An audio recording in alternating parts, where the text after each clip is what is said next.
वंदे मातरम। कर्मचारी साथियों, विशेषकर ऐसे साथी जो 1/1/2004 या उसके पश्चात नियुक्त हुए हैं, और उनमें भी विशेषकर ऐसे कार्मिक जो 1/1/2004 के बाद नियुक्त हुए थे लेकिन 31/3/2022 तक सेवानिवृत्त हो चुके हैं, उनको आरजीएसएस के संबंधित क्या सुविधाएं दी जाएगी या किस तरीके जो अपडेट है, लेटेस्ट जो आदेश है वित्त विभाग का क्या है, बहुत ही इंपॉर्टेंट आदेश है और आज दिनांक 14 सितंबर 2023 को जारी हुआ है। अब ये मैं आपको बता दूं कि ये जो वित्त विभाग की जो साइट है, फाइनेंस डिपार्टमेंट की जो साइट है राजस्थान की, इस साइट पे ये आदेश आपको मिल जाएगा। यहाँ से जैसे लेटेस्ट जो न्यूज वाला जो आदेश है, इस पे आप व्यू ऑल पे आप क्लिक करेंगे तो पहला जो इसका आदेश है कि for providing medical facilities to retired employees under RGSS appointed on और after date 1/1/2004 but retired on और बिफोर 31/3/2022, यानी जो कार्मिक है 1/1/2004 के बाद नियुक्त हुए थे लेकिन 31/3/2022 तक अगर सेवानिवृत्त हो चुके हैं, अगर वो आरजीएसएस का फायदा उठाना चाहते हैं तो उनको किस तरीके से क्या क्या करना पड़ेगा, उसके संबंध में विस्तृत दिशा निर्देश है आज ये जारी हुए हैं वित्त विभाग की तरफ से। तो मैं आपको बता दूं ये आदेश, इसका जो विषय आपको मैंने पहले बता दिया कि 1/1/2004 और उसके पश्चात नियुक्त परंतु 31/3/2022 तक सेवानिवृत्त कार्मिकों को राजस्थान सरकार स्वास्थ्य योजना, राजस्थान गवर्नमेंट हेल्थ सर्विसेज यानी स्कीम आरजीएसएस के अंतर्गत चिकित्सा सुविधाएं दिए जाने के संबंध में अब इसमें वित्त विभाग की जो अधिसूचना 19/5/2022 थी, उसमें एनपीएस खाता धारकों को, क्योंकि उस समय 1/1/2004 के जो भी कार्मिक थे वो सारे एनपीएस के अंतर्गत थे, जो भी न्यू पेंशन के अंतर्गत थे, तो उनके लिए एक प्रावधान किया गया था कि all the amount shall be deposited in the general revenue head of the state and the amount related to the individual NPS subscriber shall be written in the lump sum at the time of the retirement of the NPS subscriber। यानी कि जो भी NPS कार्मिक थे उनका जो भी अंशदान था वो जमा होता था और जो लमसम यानी जो भी रिटायरमेंट के समय जो भी जमा होता था या इकट्ठा होता था वो या तो कार्मिक को दे दिया जाता था टू द सब्सक्राइबर और to the nominee on the death of NPS subscriber, या तो उस कार्मिक को या अगर कार्मिक की डेथ हो जाती थी तो उसके नॉमिनी को दिया जाता था as per prevailing rate of general provident fund, यानी जो भी नई जो उस इंटरेस्ट की जो रेट थी जीपीएफ की उसके अनुसार, subject to adjustment of the amount of Rajasthan pensioner medical fund या Rajasthan government health services subscription of age और आर सर्विस पीरियड, यानी उस दौरान जो भी उसकी सेवा थी उसके संबंध में या तो मेडिकल फंड में या राजस्थान गवर्नमेंट हेल्थ स्कीम में इन्वेस्ट किया जाता था। अब इसके संबंध में महत्वपूर्ण जो निर्णय लिया गया है वो क्या है, तो दिनांक 1/1/2004 और उसके पश्चात नियुक्त परंतु 31/3/2022 तक सेवानिवृत्त कार्मिकों को राज्य सरकार स्वास्थ्य योजना यानी आरजीएसएस के अंतर्गत चिकित्सा सुविधा दिए जाने के संदर्भ में निम्नानुसार निर्णय लिया जाता है। बहुत ही इंपॉर्टेंट जानकारी है। जो भी कार्मिक सेवानिवृत्त हो चुके हैं या अभी भी जिनकी सेवा शेष है और सेवानिवृत्त होने वाले हैं और जिनकी पेंशन योग्य सेवा नहीं है, उनके लिए भी महत्वपूर्ण इसमें अपडेट दिया हुआ है। तो पहला जो पॉइंट है कि सेवानिवृत्त कार्मिक जिनकी सेवा अवधि 10 वर्ष से अधिक है, यानी जो भी कार्मिक है जो 10 साल की सेवा कर चुके हैं और सेवानिवृत्त हो चुके हैं विशेष रूप से 31/3/2023 तक, वह अपने अंतिम कार्यालय से प्रमाणीकरण के उपरांत यानी जहाँ से वो रिटायर्ड हुए हैं उनके सेवा काल में उनके वेतन के अनुसार निर्धारित आरपीएमएफ या आरजीएसएस की कटौती, यानी उस समय उनका जो भी वेतन था उसके अनुसार जो भी कटौती थी वो आरजीएसएस के बजट जो एड है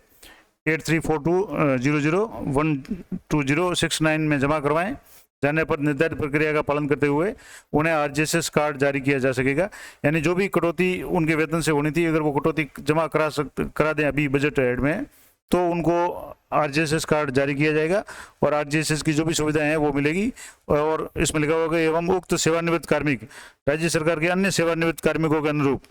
यानी जो दूसरे सेवानिवृत्त कार्मिक हुए जिनको चिकित्सा सुविधा मिल रही है उसी तरह से वो कार्मिक भी आरजीएसएस का फायदा उठा सकते हैं अगर वो आरजीएसएस की जो भी कटौती उनकी थी वो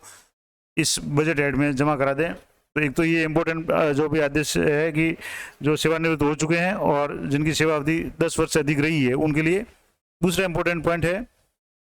सेवानिवृत्त कार्मिक जिनकी सेवा अवधि 10 वर्ष से कम है, यानी ऐसे कार्मिक जो सेवानिवृत्त हो चुके हैं लेकिन 10 साल से कम की सेवा की है और उनकी सेवा पेंशन योग्य नहीं है, तो ऐसे कार्मिक है उनके लिए क्या आदेश है, तो इस श्रेणी के कार्मिकों को आरजीएसएस के अंतर्गत चिकित्सा सुविधा प्रदान करने के क्रम में उनके द्वारा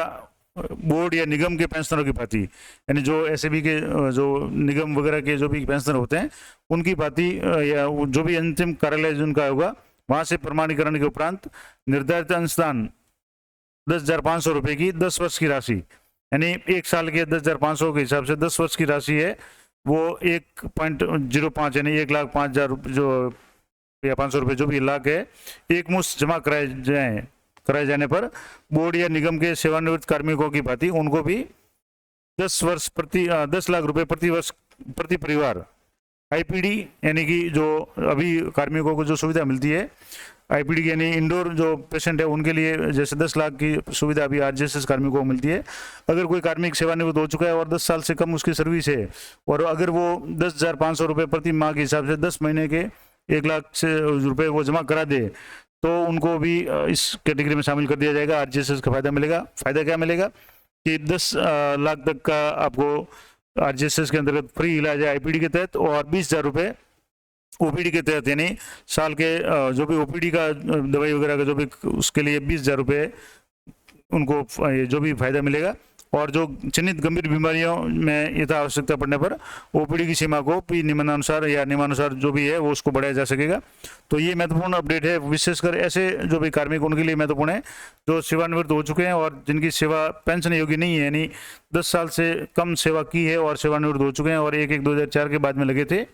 ऐसे कार्मिक अभी भी आरजेएसएस का फायदा उठा सकते हैं। उनको एक मुश्त है वो 1.5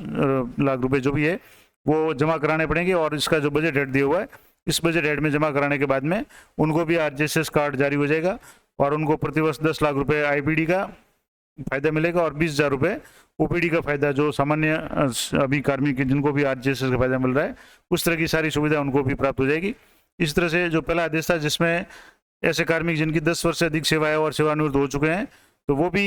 जो भी उनके वेतन के अनुसार जो भी आरजेएसएस की कटौती होती थी उसको अगर जमा करा दें बजट हेड में तो उनको भी इसी तरह से पूरा लाभ है वो आरजेएसएस का मिल जाएगा। तो ये महत्वपूर्ण अपडेट है शासन सचिव वित्त विभाग की तरफ से जो भी इनके साइन है और ये भी जो संयुक्त शासन सचिव के भी साइन है और ऑथेंटिक आदेश है क्योंकि ये मैंने जो आदेश है फाइनेंस डिपार्टमेंट यानी वित्त विभाग की जो भी साइट है इससे यहाँ से डाउनलोड किया। ये वित्त विभाग की जो भी साइट है ये आप यहाँ से देख रहे हैं, यहाँ से जो भी साइट है इसका जो पहला आज का जो लेटेस्ट न्यूज है उसमें सबसे पहला जो आदेश है वो ये है 14 सितंबर 2023 का for providing medical facility to retired employees under RJSS. तो ये महत्वपूर्ण जानकारी थी, आशा करता हूँ आपके लिए उपयोगी रहेगी। इसी तरह की अपडेटेड जानकारी के लिए चैनल पर बने रहें, चैनल को सब्सक्राइब कर लें ताकि जब भी कोई नया अपडेट हो आपको तुरंत नोटिफिकेशन मिल जाए। मिलते हैं नेक्स्ट वीडियो में, तब तक जय हिंद जय भारत।